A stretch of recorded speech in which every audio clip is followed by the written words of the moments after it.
Hey, this is Cedric, your host of the Bitcoin Matrix podcast. And this episode with Chris and Frieda Bobay, the authors of the fantastic new children's book, Bitcoin for Kiddos, is brought to you by Ledin, Bitcoin Magazine, and the Bitcoin 2022 conference. Bitcoiners, you should know that Ledin offers interest-bearing savings accounts and Bitcoin-backed loans with the best rates in the entire industry, enabling users to access dollars or additional Bitcoin without needing to sell your existing holdings. That's right, Ledin is bringing financial service to Bitcoin that enable you to use your BTC as the pristine collateral that it is. Already a Ledin client? As of December 1st, they're increasing their referral bonus to $50 in USDC for the rest of the year. That means you'll now get $50 in USDC every time your unique referral link is used to open and fund a Ledin savings account. Since they wanted to make this a win-win, your referral will also receive $50 in USDC. Best of all, listeners of the Bitcoin Matrix podcast can get $50 in free USDC when you become a Ledin user and take out a Ledin loan using our link.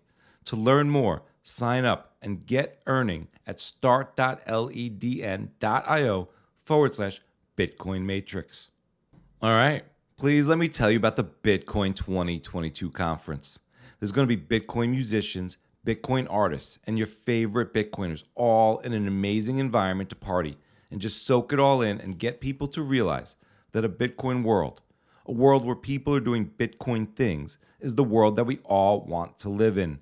That's what Bitcoin 2022 is all about. That's what the Bitcoin conference is all about. It is going to be a celebration of Bitcoin and the Bitcoiners and this amazing movement that is going to make the world a better place. There's going to be an industry day on April 6th, 2 days of the best speakers in the space on April 7th and 8th, and lastly, the Sound Money Music Festival on April 9th. Imagine Coachella, but for Bitcoin. This is already a can't-miss event with all your favorite Bitcoiners in an amazing environment to chill, party, and learn. Prices are only going to go up, and they are going to sell out fast. So if you haven't secured your tickets for the Bitcoin conference, go and do it now at b.tc/conference and learn more about Bitcoin 2022, the amazing things that are happening in Miami, and buy your tickets. And guess what? You can use the code Bitcoin Matrix for 10% off at checkout. Go and do it today. And now, let's enter the Bitcoin Matrix with Chris and Frieda Bobay to hear all about their wonderful new book, Bitcoin for Kiddos. What is real? How do you define real? You can't jump into cash. Cash is trash. What do? You get out.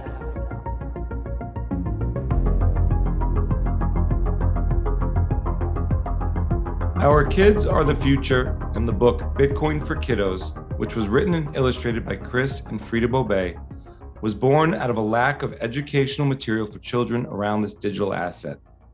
Chris and Frieda wanted to start a fun and engaging dialogue with our kids on the subject of money and where Bitcoin fits in. The world is constantly changing around us, and the money is changing too. As everything becomes more digitized, we as parents must do our best to keep up and continue our education. We believe that Bitcoin is a monetary system that provides an even playing field and will give our children the best chance at a bright future.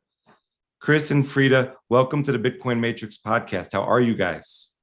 We're doing great. Good. Great. Thanks for having us. Yeah, I'm super excited to talk to you guys. I love the book Bitcoin for Kiddos. It's wonderful. I've read it a few times to my kids. I love the illustrations and the rhyme schemes. So I'd love to ask you guys, where did the inspiration for this book come from?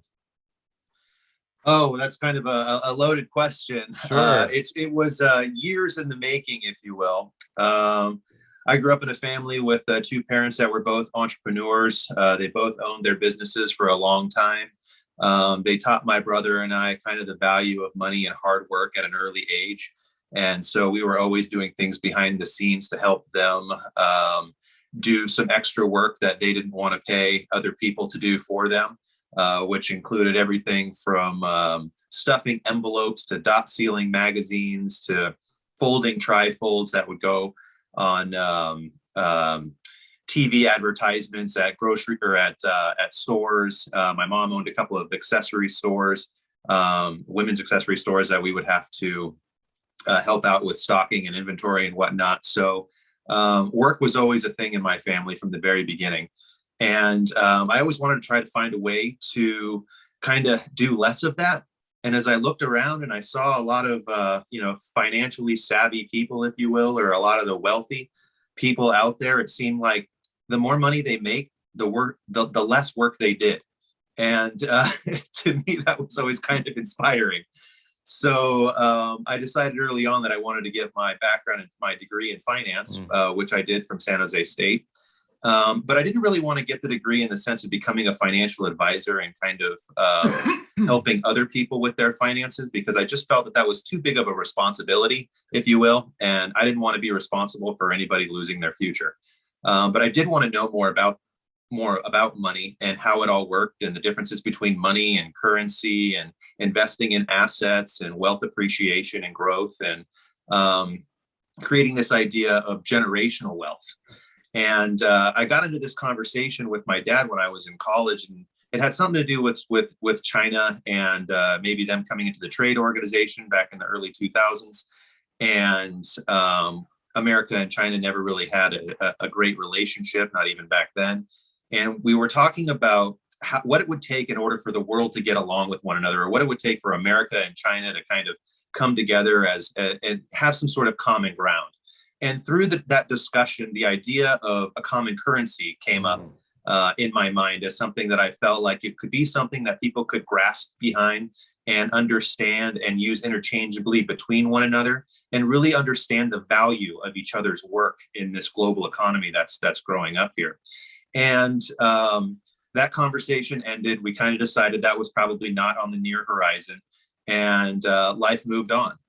And then in 2013, I was listening to CNBC in my car, and they were talking about Bitcoin and how it had gone to $350, and it's the highest it had ever been, and how it started out with 2 pizzas, and how it was being used by criminals, and Silk Road was in the news, and Mount Gox was there, and I was thinking about it, and they were talking about how it was used in money laundering and scams, and it'll never be a real currency. And it was such a new idea that I didn't really kind of pay much attention to it. I just thought, oh, that's something interesting. And then, fast forward to 2017, I'm taking a hike with a buddy of mine when my wife was pregnant with our first son. And she was up front talking with his wife, and I was in the back talking with my buddy Alex. And he starts telling me about this thing called Bitcoin. And I probably spent the first 15 minutes of that conversation explaining to him why it was a bad idea and how it would never become anything, and how it was a bubble, and how it was just gambling and speculative and everything else you hear even up to today. But at the end of the conversation, he got me thinking about a couple things. So I went back to the computer and did a couple Google searches and found the Bitcoin white paper, and I read it. And I thought to myself, oh my God, this is that currency that I was talking about with my dad 15, 16 years ago. And here it finally is. And this is exactly the solution is trying to solve with the whole SWIFT banking system and third-party verifications and all that other kind of stuff. And I just thought, you know what, this is something I need to look more into. And that kind of was my first step down the rabbit hole. And then from there, it turned into central banking. So then I was reading, books like The Creature from Jekyll Island and Collusion and Lords of Finance and, all these other big books. I read Atlas Shrugged, and it just seemed like all these things were coming together. And at the end of all those books, they always have some sort of, futuristic foretelling of what's going to happen. And they were all written 20 years ago or further back. And we seem to be right smack dab right in the middle of all of that prophecy telling that they were talking about in those books. And it just struck me. And I kept talking to Frieda about it. And she goes, Chris, you keep talking about money. You're driving me and the kids crazy with it. You need to write a kid's book about this so we can start talking to our children about it. And I just looked at her and I said, well, that's not going to happen. And she goes, well, what do you mean that's not going to happen? I'm like, well, the whole idea of Bitcoin and all these books that are out there about it, and you have all these scholars who still don't understand it. I mean, how am I going to write a book that's focused around children for that? But I kept thinking about it. And after about a year, this idea popped into my head about the book. And I was just sitting down in front of the TV with my laptop in front of me, just kind of letting my mind wander. And the idea of, Bitcoin is something, yes, something quite rare. You won't find it in your pocket or under your chair. And I was just like, man, this energy thing, this new creation of store of value that can be used. And it's got this immutable blockchain, and it's got a finite amount. It has all of these principles that I had been learning about over the last several years and over a lifetime. And it just started organically coming out of me. I don't think we wouldn't have had so many hardships in our past, or if we would have had, if I wouldn't have been so deep down the rabbit hole in central banking, that the book could have come out. But through that, it was almost like the spirit of Satoshi was speaking through me, because the book just kind of all came out in one session. It wasn't something that I had to come back to. It was just, before I knew it, it was just all out there on paper. And I read it to Frieda, and she was like, wow, this is amazing. And then I read it to a couple of other people, and they were like, wow, this is really good. You need to do something with this. And I'm like, okay, well, what do I do with this? And Frieda was like, well, I'll draw the pictures for it. You just break it out and I'll draw the pictures for it. So I broke it out in its different segments, and I handed it to her, and I said, okay, here, draw some pictures. And she reads it and she goes, I have no idea what to draw here. I don't know.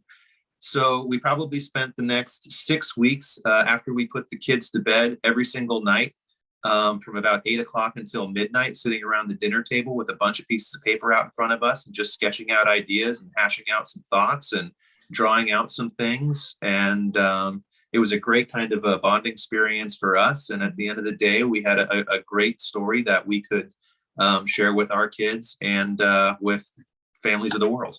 Yeah, that's awesome. I can tell you that my perspective is a little bit more straightforward. I just really gone down the rabbit hole maybe a year and a half before we created the book, where Chris was down this path for a lot longer. And I kind of jumbled in Bitcoin with any other cryptocurrency that's out there. And I did not understand the difference until a year and a half prior. And then once I found out what it actually was and what it meant, first I was like, we need to put more money into this. And then, then the whole thing came about where I was thinking, our kids are right now, our son is almost 4. Our daughter is just a little bit over 1 year old.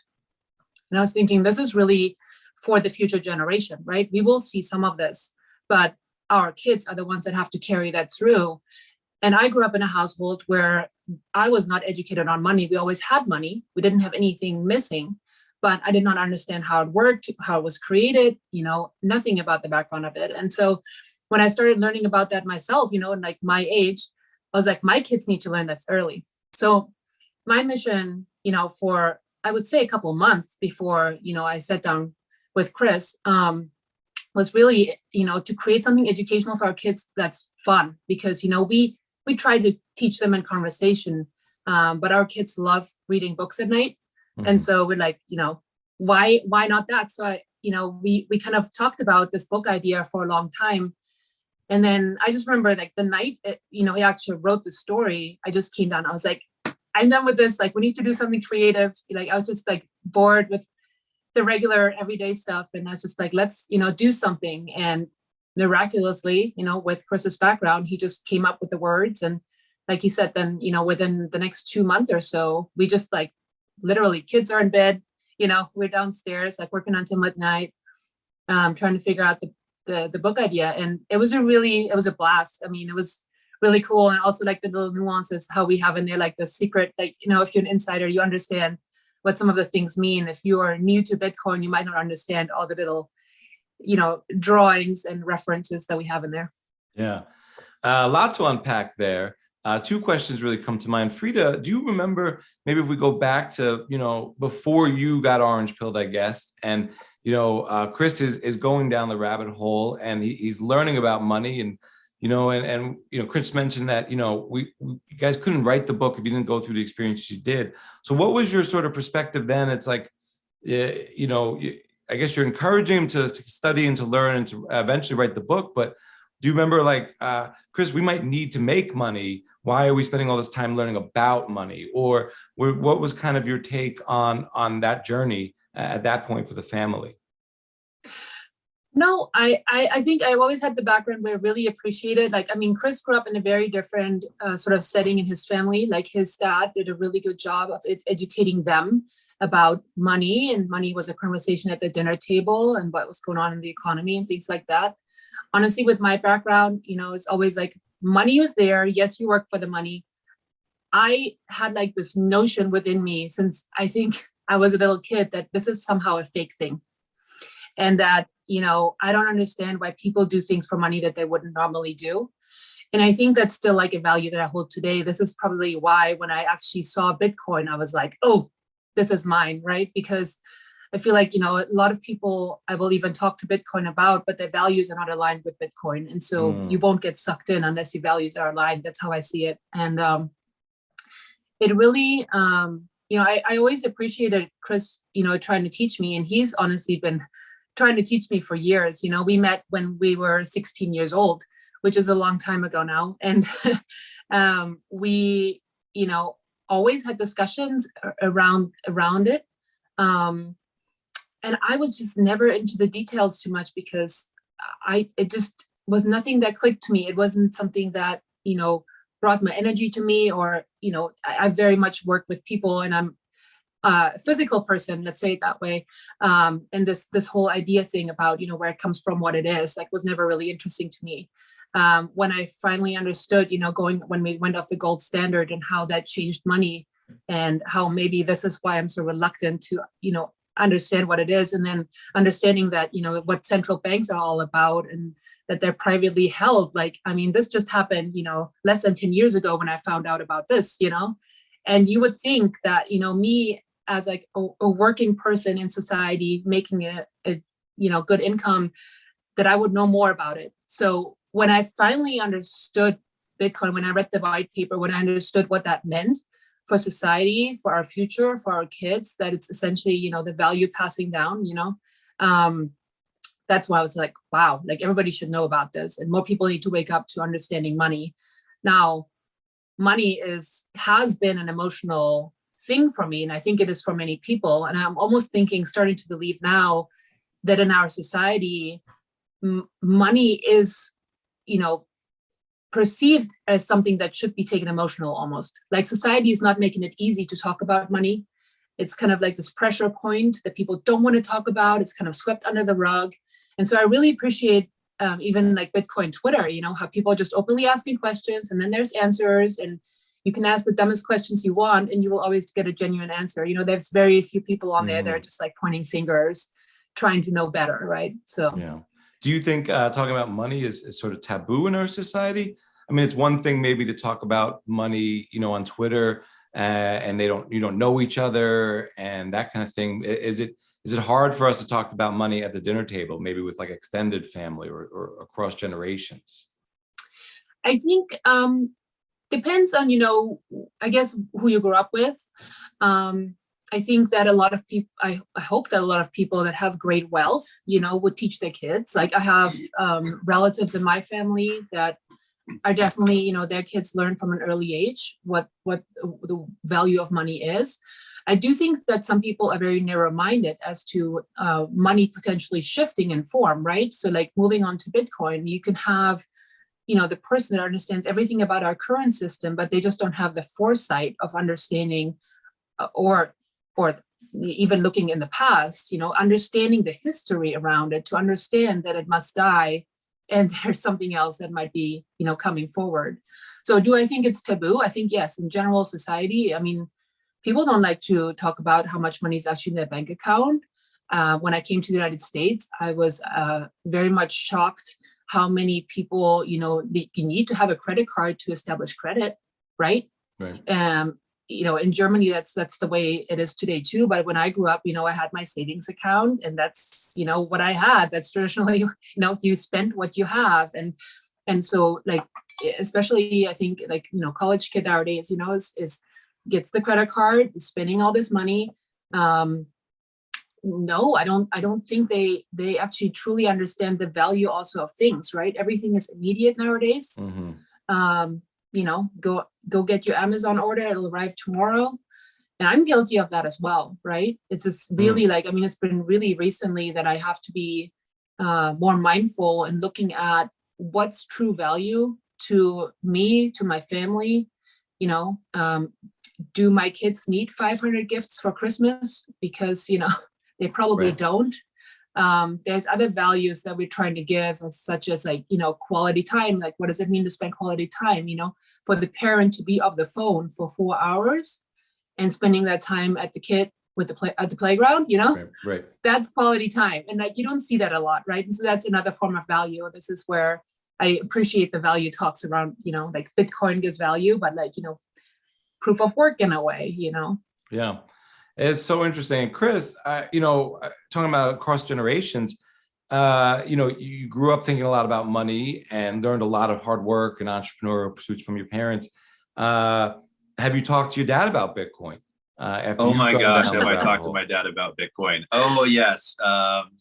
It's come to the point where he almost doesn't want to talk to me anymore, because somehow the conversation always revolves back to Bitcoin and what his Charles Schwab advisor is advising him to do in this economy, and then kind of what my perspective on this point in history is.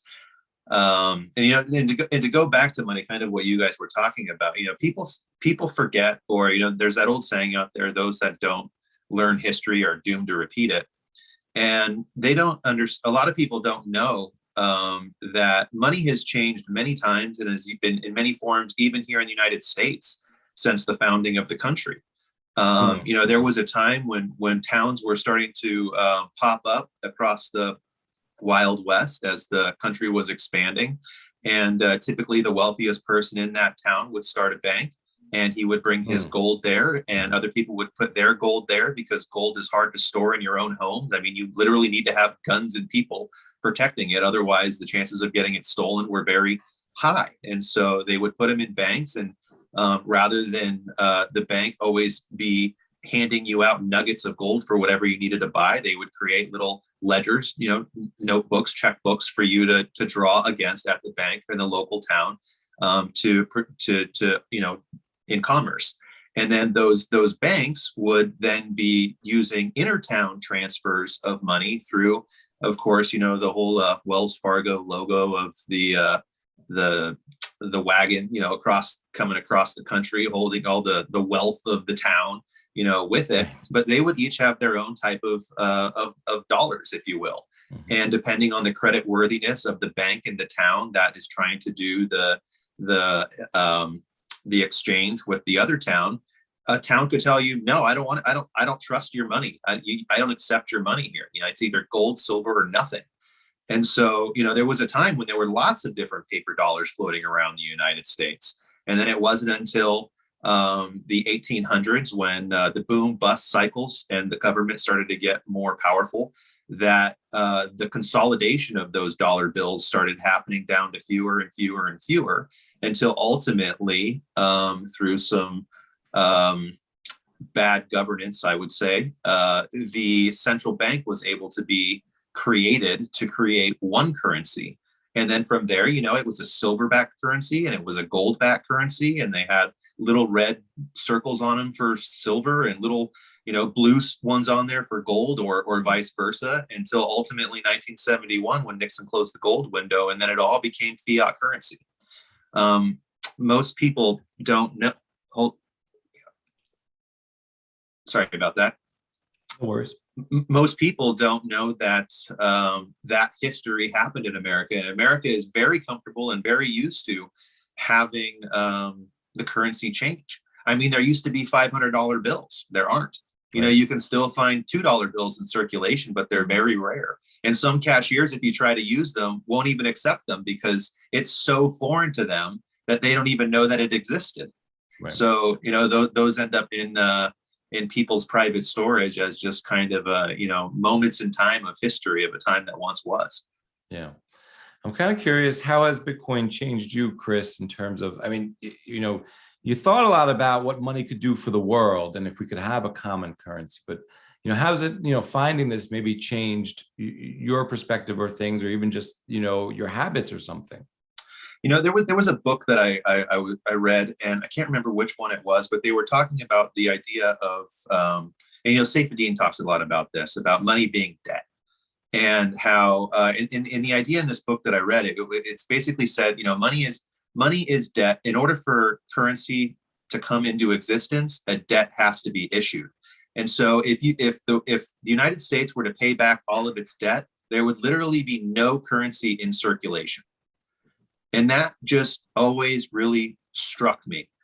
And then Bitcoin is kind of like it is an asset. It's a digital asset. It lives on the internet.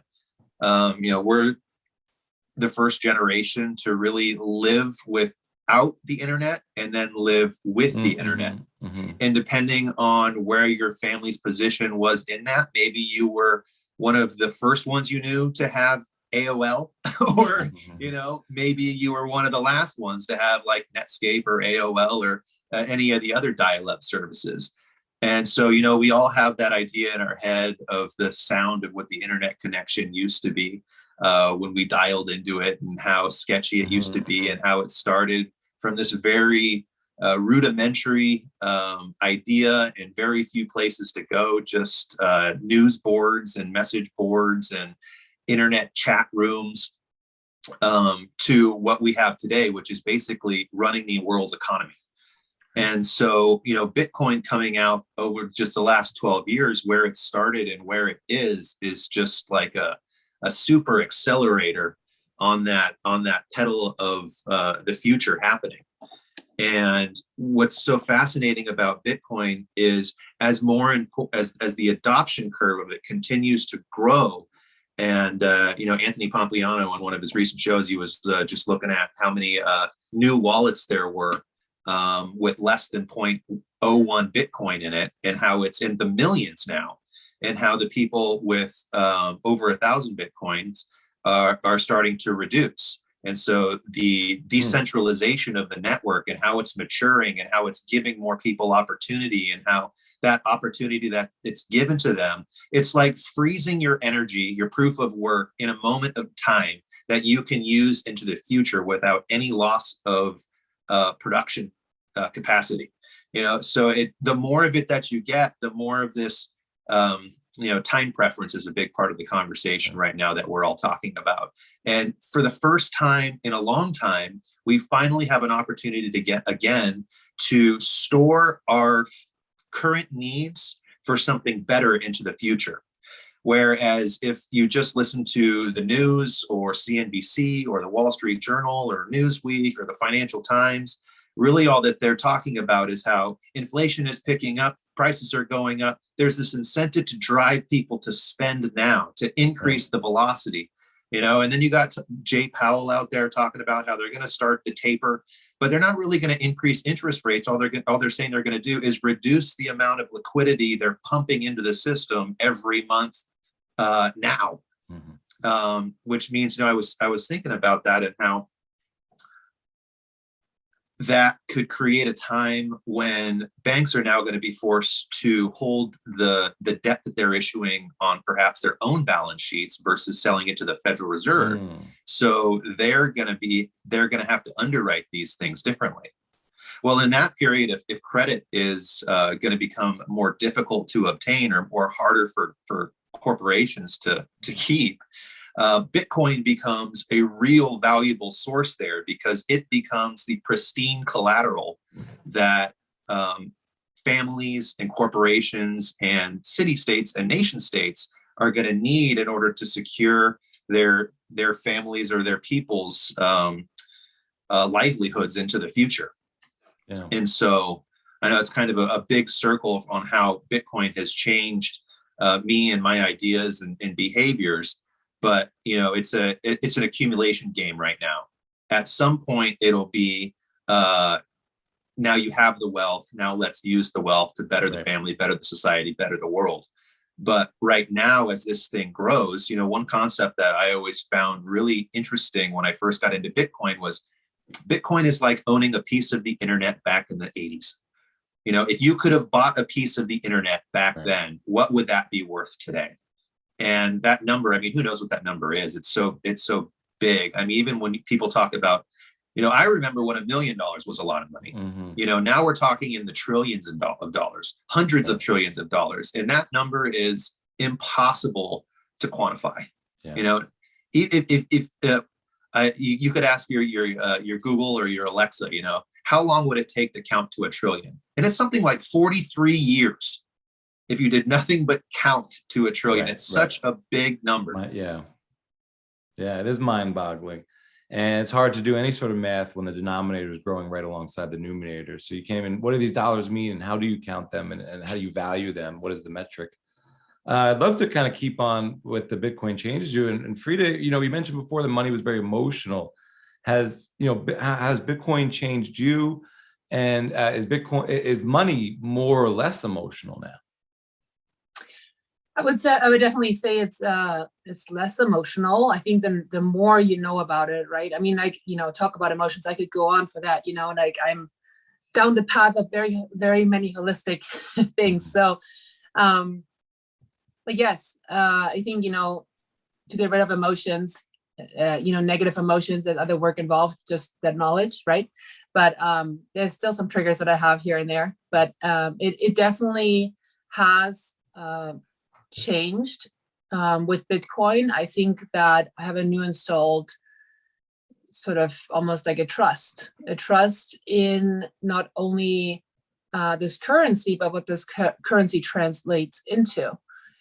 And that's really community. It's always been, right, that we use currencies or assets to essentially do a trade amongst people. So really for me, it's always coming down to the individual, to the person, to the community. Like, how do you better your community, right? And I think with fiat, it's, this unevenness. And I do truly believe that with the Bitcoin system, it being capped at 21 million and all that, that there is some, I wouldn't call it equality, but there's some humanity back into what the system is that we're trading with, right? It just happens to be Bitcoin.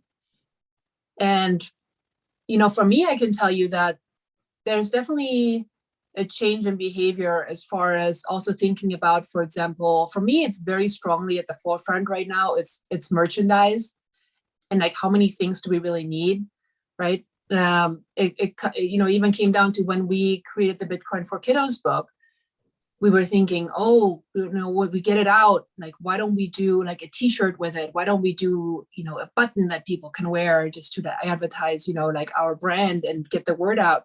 And that was kind of a nice idea, but we really thought about it more. And we didn't want to just do this fiat game around it, right? We wanted to just have something that actually is tangible for people to learn from and to spread the knowledge and it be word to mouth. Like we didn't feel like we needed, stickers on walls so that people could find us. We felt like if it was a strong enough book and a strong enough message that it would naturally grow.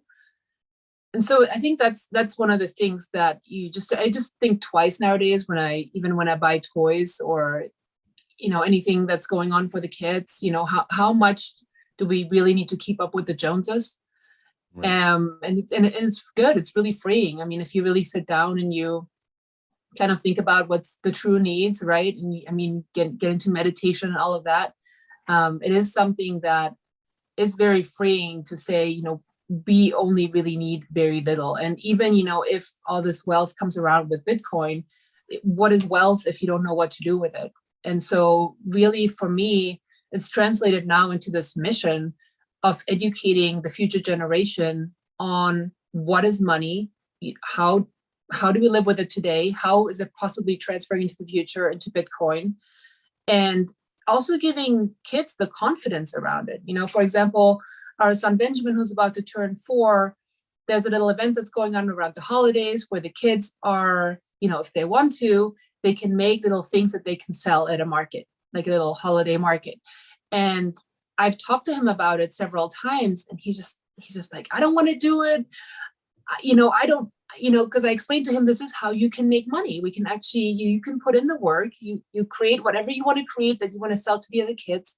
You could get some money and then you can buy their things. I want to show him physically how this works, because I feel he's in this world right now where it's like he has to beg mommy and daddy to get something.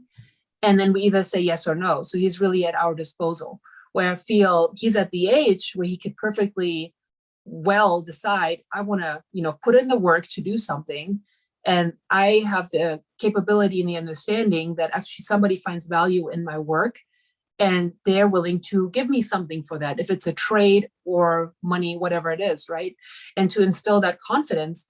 I know that was not instilled at me at a young age. I think well until my early 30s, it was this thing of like, oh, the money comes when you do the work, but did not understand that it really is, a proper trade amongst people, and that you also can trade it only for the things that you truly value.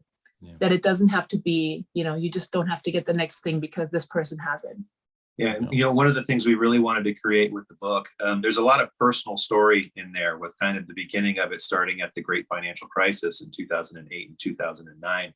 And Frieda and I were kind of in the epicenter of that, where we had owned some investment properties, and I had lost my job, and then I didn't have a revenue to be able to afford to pay the mortgages on those things, and the renters moved out, and we ended up losing that. And, we went through the whole foreclosure process and into bankruptcy. And so we learned firsthand kind of the fiat system and who it helps and who it doesn't help.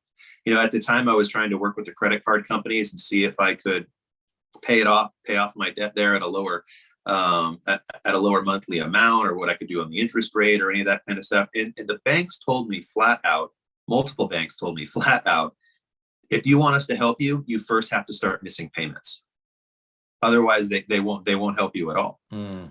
And so at that point, I was like, so wait a minute here. I'm trying to be a good steward here. I'm coming to you saying I'm having issues. I want to pay you. Can we put together a plan to make that happen? And they said, no, you can't. Not until you stop paying your bills.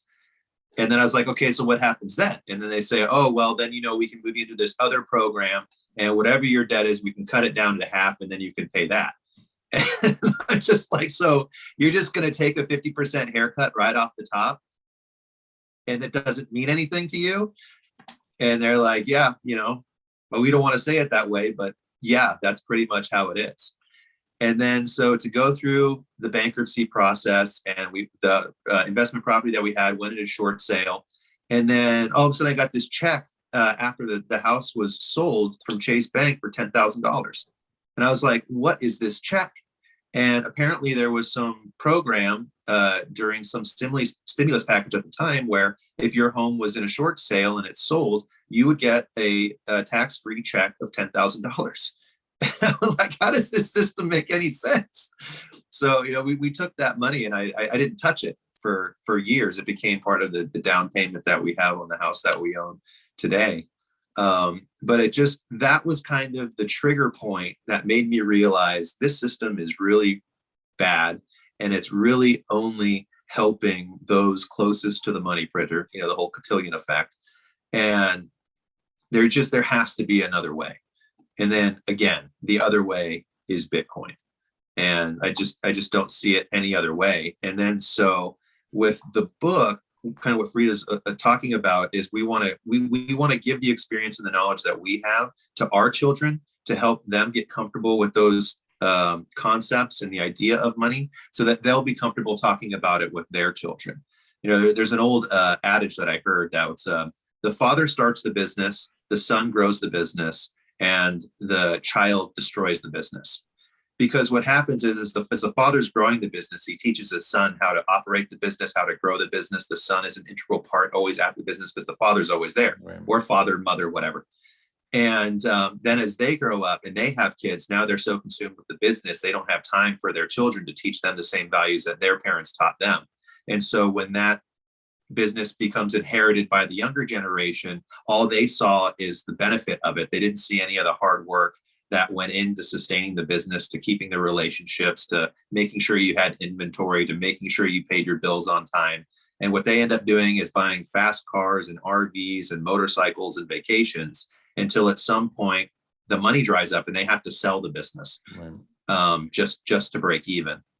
And so I've seen it time and time again, and we just don't want our kids to be in that situation. And what we've noticed through even the 4 months that Bitcoin for Kiddos has been available, the amount of sales that we've gotten has just been way beyond our wildest dreams. And it's so great to see that there are families out there that are thinking the same things that we're thinking and trying to inspire in our children. And, you know, it's really, it's not something that comes up in conversation a lot, or it's only within small circles, but the sales of the book, we sold it in almost 20 different countries. And so you start to see that there is this bond amongst Bitcoiners that we don't communicate directly with, but is definitely a really strong value point that we have, that we want the next generation to have instilled in them. Yeah. It's really interesting with fatherhood. I feel like for me, when I found Bitcoin 4 years ago, mentally, just at the beginning was able to help me get out of like the Red Queens race of just struggling to keep up with family finances. And, conceptually, it made so much sense to me in that regard, but price was going down in dollar terms. And there was some, struggle there with before my wife became a Bitcoiner and trying to explain, well, I want to save our whatever we can in this thing that's going down in value in the way that we measure it now. But you have to understand that it's designed to go up forever, and we're going to get through this, and it's going to take 4 years, and at first too, so now I'm mentally out of the Red Queens race and I have a way to save, but in some ways it might've made me a worse father, because now I'm down the rabbit hole and I'm putting all my time into this. And that's important because I want to build conviction and gain conviction for my family, and save time for the future to spend more time with them. So I wonder, Chris, has it changed you as a father? I know you've been looking for, I don't know, good money or better money, or a way to, how the rich always sent the money out and it came back as more. And now you've found this tool. Has it changed you as a father? I don't know. I don't think it's changed me as a father. I think if anything, I look at Bitcoin as it's a way to save for the future. So we don't use leverage. It's not one of those things. I don't think of it as an investment. I think at it as part of the family wealth that they will one day have and have responsibility for. And we're lucky enough that we still have day jobs, hopefully for not too much longer, but nonetheless, we still have day jobs. And we're able to work from home. So we're able to spend a lot of time with our kids right now. And even, when I pick up Benjamin from school, it's always, Daddy, can we listen to music? And I'm always listening to some YouTube video or one of your podcasts or one of the, other Bitcoin podcasts. And you never really know how much of it is rubbing off on your kids. Mm-hmm. But then the other day, he wants to grab a quarter out of the quarter jar. And I taught him how to spin it on the floor. But he doesn't go, Daddy, can I have some money to spin? He goes, Daddy, can I get some currency to spin? So he's already learning the differences between money and currency, which is also a concept in the book. And, those types of things are literally priceless. And, we hope we can teach our daughter that when she gets to the right age too, to instill those same concepts. But, I think as a father figure, our job is to create a role model for our children to look up to. And I think as we do the things that are making us happy, it makes them happy. And they want to become more involved in that and kind of, copy the parents and what they're doing. So, if you're growing a business, it's never easy. And there's always time that's taken away from the family. And again, coming from two parents who grew and built multiple businesses, I definitely saw that. But as I look back as an adult now, I don't think that I wished I had more time with them. I think that they gave me the time that they could give. And I think as long as a parent can give the time that they're able to give, no matter how much time that is, and the kid knows that that's the time available, and they're actually giving that time to the child, that's all the child really cares about in the future. Yeah, I agree. I'd love to dive into the book. Some of the topics you guys cover here are very tastefully done, but they cover some really deep stuff and some heady stuff, and really lots for discussion here. I mean, one of the lines, governments lied and said Bitcoin had no worth. They banned it and unbanned it since almost its birth. It's a great rhyme scheme, but it also kind of talks about governments and how they lie, and that's very interesting. One of the we talked about money and currency, so I'd love to get into this one. So money is money and currency is different. Money is value and creates great wealth, while currency is paper that robs your financial health. And then there's a blurb. Why do all the boring things go up in price and the fun stuff goes down in value over time? Chris, I'd love for you to explain that one a little bit. It's just kind of stuck with me since I've read the book, and I'm just wrapping my head around it. I agree, but I'd love for you to get into it a little bit. Yeah. Well, first of all, I really love that page in the book, and I would love to frame it and put it on my wall, because I think it just so eloquently captures so many different concepts. And the idea behind the book was to give good visualization and stories that kids could really grasp onto and enjoy reading, but at the same time, give food for thought for the parents to start their own journeys down the rabbit hole. And then the communication between child and parent could really begin on philosophies and ideas behind money.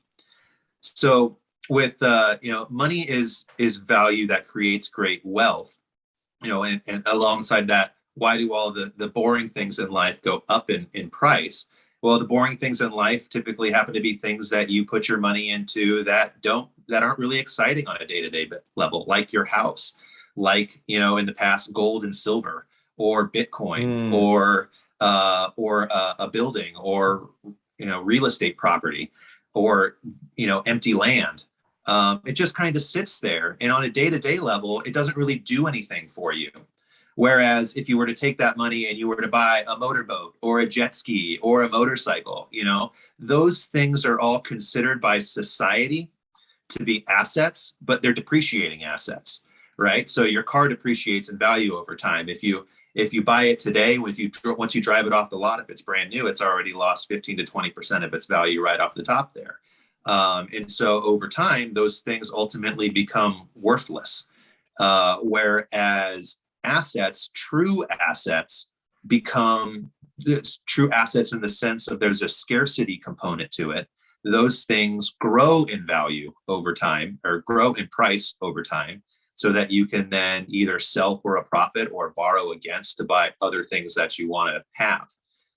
As I was going along this journey, Robert Kiyosaki and Rich Dad Poor Dad, when I was in my early 20s, was a really big inspirational person in my life, in his books, and his concepts of what he was learning from his rich dad compared to what his quote unquote poor dad were teaching him, really drove home these exact principles that are right here. It's about time preference. It's about putting in your work putting your money into something that's going to be worth more in the future, that then you can experience prosperity from, versus taking the quick sort of drug fix of excitement of something fun that's maybe keeping up with the Joneses, that maybe your friends are really happy that you have, and you have those experiences, but at the end of the day leaves your life less fulfilled and able to take advantage of less prosperity in the future. Yeah. I'm really curious, Chris, what might have been it sounds like you read the white paper pretty early on and grasped that right away. I mean, what were some of the other things about Bitcoin that you might have read or come across or heard that were really impactful for you during your rabbit hole journey? Well, it's one of those things where it's commonly said, I came for the number go up technology and stayed for the revolution. So, in that respect, my story is probably similar to 95% of every Bitcoiner out there when they first go down the rabbit hole. Frieda being from Germany and me being in the United States. And again, we met when we were 16. So That was a long time ago. And I got the opportunity to go to Europe when I was before I was 20, and I lived there for a year. And that was when they were still under the Deutschmark. And so I remember being able to go to Germany, and basically whatever I bought there was 50% off compared to what it would cost me at home because of the exchange rate difference. And then when the Deutschmark, merged into the euro and it became the euro, then all of a sudden everything was 30% more expensive. And so I really felt and lived that lifestyle difference. And it was again one of those experiences that you can read about in a book, but unless you actually experience, it's really hard to understand how that affects your decision-making processes on what to buy and when to buy it. Yeah. That's an interesting story. And Frieda, what about yourself? Like, I'm really curious. Did you ever challenge Chris to put more in? It sounded like you said that at the beginning of the show. Oh yeah. And I'm kind of curious what that kind of moment was like, and what kind of helped you gain conviction. First of all, I was never more attracted to her than at that moment in time. No, yeah. So I think, when Bitcoin went throughout the little big dip, I went down to like three grand. I'm very like old school, where like we have dinner at the dinner table. There's no devices at the dinner table. And this was like the one night. This was the March 2020 crash. And Chris was on his phone, and I was just like cursing him out. I was just like, honey, this family goes first before anything the internet does. And he's like, you don't understand. And then, I was just so furious at that situation that really, I just questioned him more around like, why was this so important? Why is this, like it came out of anger, to be honest with you. And probably like 2 months or so, or maybe like a couple months after that, we went up to a friend's house, which is like an hour and a half drive. And he popped in the Orange Pill podcast and just had me listen to an episode. And I was sold. I was sold after an hour and a half of listening to Max and Stacy. In particular, them always having people on that Bitcoin actually transformed their lives, right? In particular, there was, I guess, a situation where, this was a country where women are not allowed to drive, not allowed to work. And this woman was in an abusive relationship, and she actually was able to be a blogger online in her free time away from her husband, earn Bitcoin and get out of this relationship that was abusive. And that was so powerful for me as, just a human aspect. Like I said, I'm always about the human aspect in this, where I was just like, wow, this is amazing. And then I understood more, like I read the white paper, I understood, there's a cap on it. I understood that it makes sense, that it's actually the money of the people. And from there, yes, I turned around and I said, honey, what have you been doing? You've been sitting on this for a couple of years. Why have we not invested our 401ks and all of this? So I was pretty drastic at that point. I think in a matter of weeks, when I get something into my head, I am really a doer. That's why sometimes I think Chris holds back with ideas, because once I accept that idea, I will do it. So I took out a big chunk out of my savings, and I said, I'm putting this. And I think we had talks for about three or 4 weeks after that. And Chris was like, fine, I'm going to do the same with some of my savings that I was afraid to put in prior. And it's kind of interesting, how he had the concept in his head, but he needed me to bring the trust into the picture, I guess. He wasn't going to do it on his own because he didn't want the finger pointing afterwards. So we both had to be on board to understand this is the risk we're taking, which I don't see as much of a risk, to be honest with you. But that's how I came into it. And I still think today, I'm just like, man, there's more we should put. And Chris is the conservative one of the two of us. I think, if it was me, I might have YOLO'd it earlier on. My biggest issue is once I buy it, I don't ever want to sell it. So I don't want to come to a situation where I'm forced to sell, and maybe it's not at the right time to be able to sell. Maybe the market's coming down, and I don't want to have to sell at that time. I want to be able to accumulate more. And one of the other things that we've talked about, and I know it was one of Frieda's aha moments, was the idea of the mass amount of people around the world that are unbanked. Mm-hmm. And we were, for one of our wedding anniversaries, we went to Jamaica, and I was talking with one of the people that worked at the resort that we were at. And I was mentioning how on all the buildings that I saw there, on all the homes, there's always this rusty rebarb that comes out of the rooftops of all of these places. And he said, oh yeah, that's because, in America, you can finance a house and you just borrow money and buy it. Here in Jamaica, we can't do that. So we literally make our homes cinder block by cinder block, paycheck by paycheck. And we always leave the rebar exposed on the roof because the expectation is at some point we're going to be able to put on a second story. And that was just kind of one of those, again, aha moments. Here in America, we get so caught up in our bubble, thinking the whole world lives the way we live, not realizing that we are such a small percentage of the world population. And our lifestyle is so exorbitantly nice compared to what most people have to deal with on a day-to-day basis. And Bitcoin gives them that even playing field opportunity to have the dreams, to be able to dream again, to have that American dream in their own countries and to have prosperity for their families where before there was none. Yeah, that's wild. I've gone to travel myself. I've even gone to some remote villages in Fiji, and they spend a lifetime saving up to build a hut that costs maybe $1,500 or $2,000 in dollars, and it's sort of a community event, or they throw parties to help raise money, and then the community gets together to help build the actual home. It's a lot of people live in a very different situation. The book, what really struck me also was the artwork, the illustrations. It makes it feel like this is a book that I've seen before, and it just feels like it's been around forever. It just kind of feels homey. And one of the rhyme schemes, once the secret was out and the next crisis struck, the people were happy they no longer had to pass the buck. That one has kind of struck me on deeper levels as I revisit it.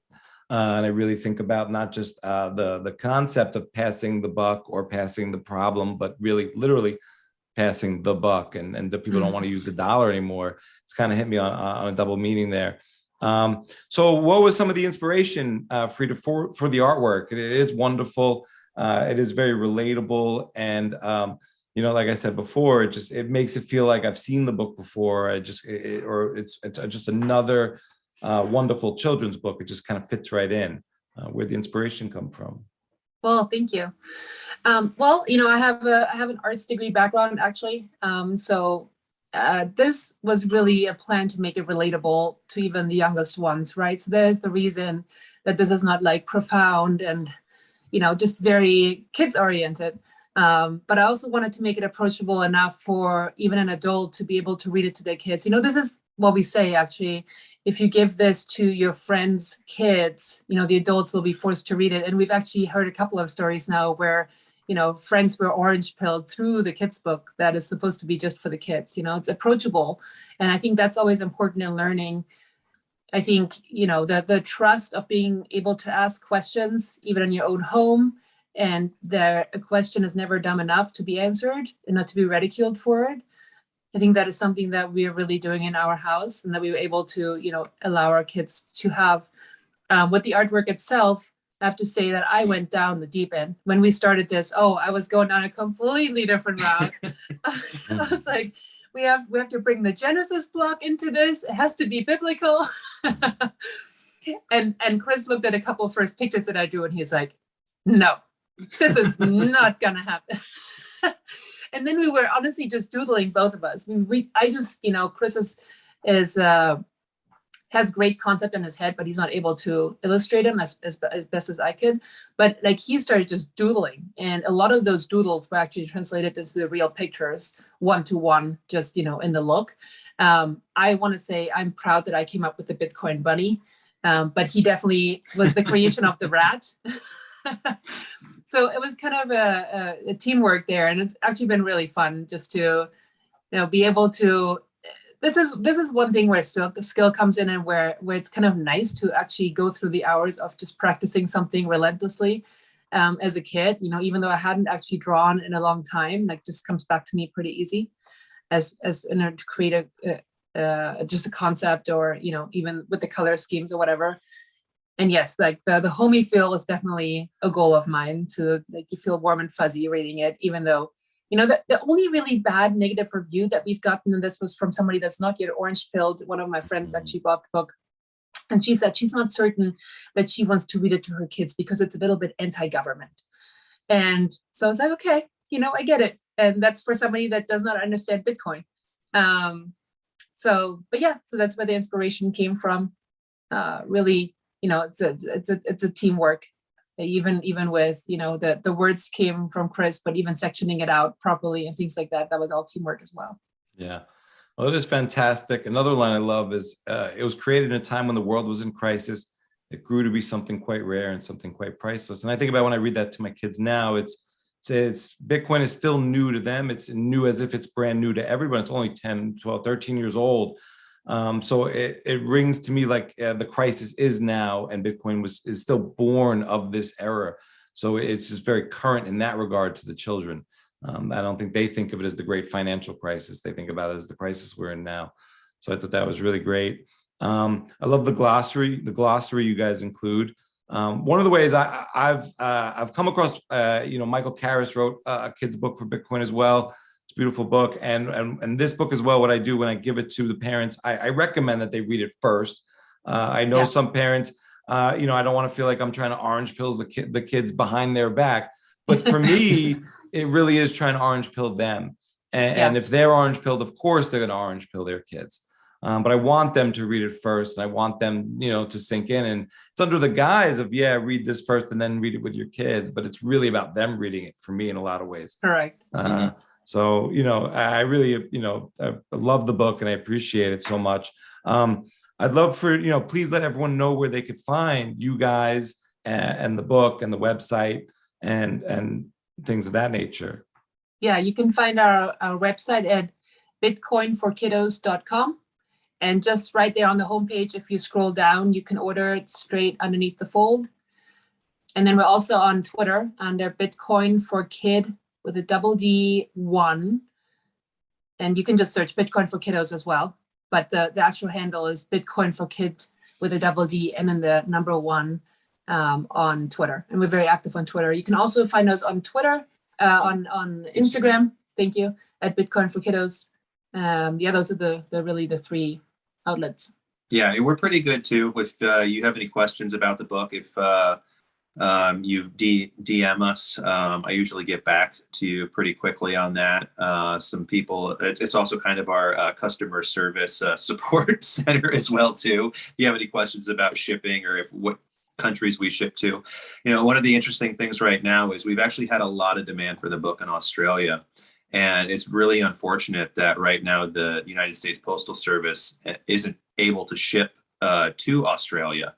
And so we've had to turn away quite a bit of business from families looking to get the book just because we can't ship it there.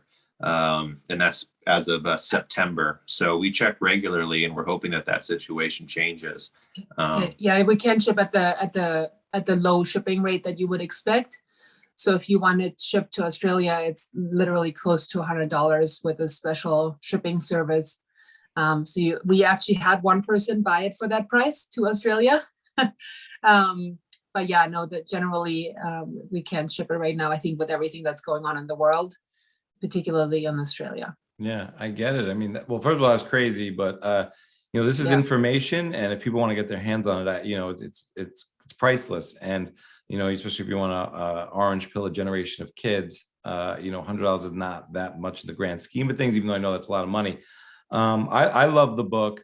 I believe we're gonna get the link up that for they can get 15% off. They use the code Matrix, and I can't tell you guys how incredible this has been. I love the book a lot, and I hope we covered all the ground you guys were hoping to cover. This has been so dope. Yeah. I mean, again, with the book, we just really hoping, we don't make really any money on the book. It's more of an educational piece that we're hoping to help, people understand more about Bitcoin and kind of take away some of the fear that they might have about Bitcoin. And we just want, families to know that we hope that you get as much joy out of reading the book and talking about the concepts with your kids as your understanding of money and currency and Bitcoin and digital assets evolves over time, that this can be something that you can continuously go back to look for new sort of rabbit hole niches that are out there. So we try to cover a lot in this book, but we do it in a way that's really informative, more on a visual side of things. So the most of the story is in the pictures, and hopefully you enjoy it for years to come. Yeah. And just wanted to tap on, I think in general, when, people are hesitant, I think why Bitcoin kind of clicked for me was because a lot of our lifestyle already is decentralized. If we think about it, we go to a lot of local farmers market to get our food. We want to make sure we understand where our food comes from. We understand, what our school is doing down the road. We're very involved. So I think a lot of people don't understand that this Bitcoin is actually a decentralized system that might work very well for your current lifestyle already. So always encourage people, and no matter who you are, people I've heard, some of our neighbors are saying, "Oh, I'm too old for this. I'm too old for this." They're in their early 60s. And I'm telling you, you're never too old for it. Just don't get into that headspace where you think you have to know everything, or you think you no longer can learn. In life we live to learn, right? So that's how I think about it.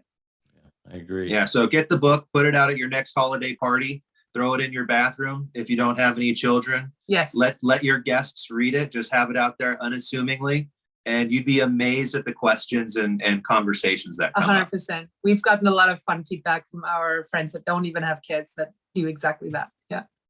Awesome. This has been so dope, guys. Thank you so much. Thank you. Thank you, Cedric. It was great talking with you. Likewise.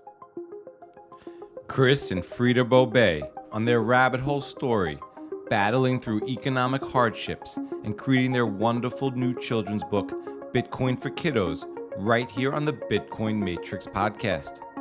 This episode was brought to you by Ledin, Bitcoin Magazine, and the Bitcoin 2022 conference. Ledin.io is a secure, simple, and easy-to-use platform for managing and growing your digital wealth. Ledin is the first digital asset lender with the transparency and security of a formal proof of reserves attestation, raising the bar in the space.